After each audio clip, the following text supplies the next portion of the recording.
un des grands obstacles à l'abandon à Dieu est bien sûr la présence de la souffrance dans notre propre vie, comme dans le monde qui nous entoure. Même pour ceux qui s'abandonnent à Dieu,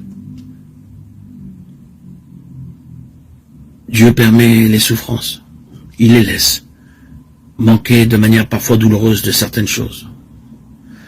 Dans quelle pauvreté n'a pas vécu la famille de la petite Bernadette de Lourdes? N'est-ce pas vain démenti de la parole de l'Évangile? Non, car le Seigneur peut nous laisser manquer de certaines choses, jugées parfois indispensables aux yeux du monde. Mais il ne nous laissera jamais privés de l'essentiel, de sa présence, de sa paix, et de tout ce qui est nécessaire pour la pleine réalisation de notre vie selon ses projets sur nous. S'il permet des souffrances, notre force alors, c'est de croire, comme le dit Thérèse de Lisieux, que Dieu ne permet pas de souffrance inutile.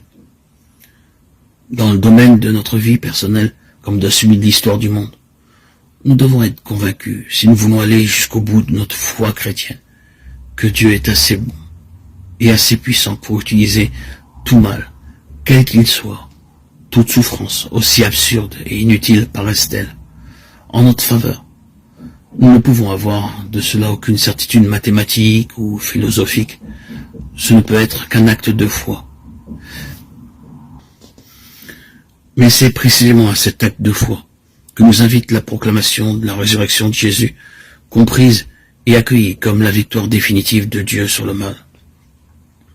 Le mal est un mystère, un scandale, et le restera toujours. Il faut faire ce qui est possible pour l'éliminer, pour soulager la souffrance.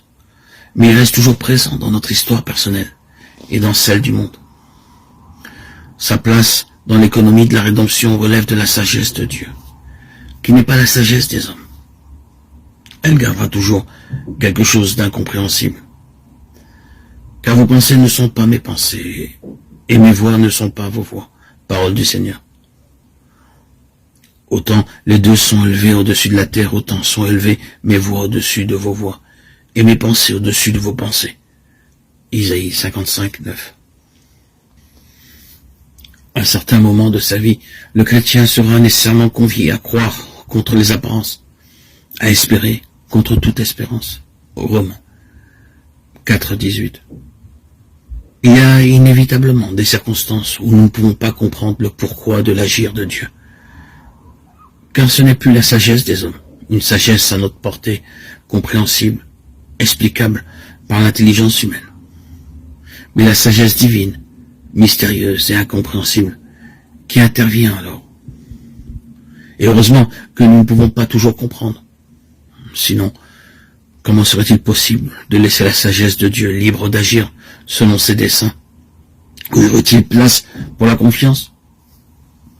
Il est vrai que pour beaucoup de choses, nous ne ferions pas comme Dieu fait.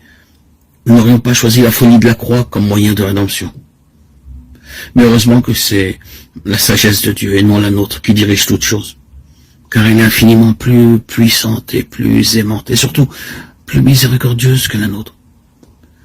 Et si la sagesse de Dieu est incompréhensible dans ses voies, dans sa manière d'agir à notre égard, parfois bien déroutante, disons-nous bien que cela est le gage, qu'elle sera aussi incompréhensible en ce qu'elle prépare pour ceux qui espèrent en elle.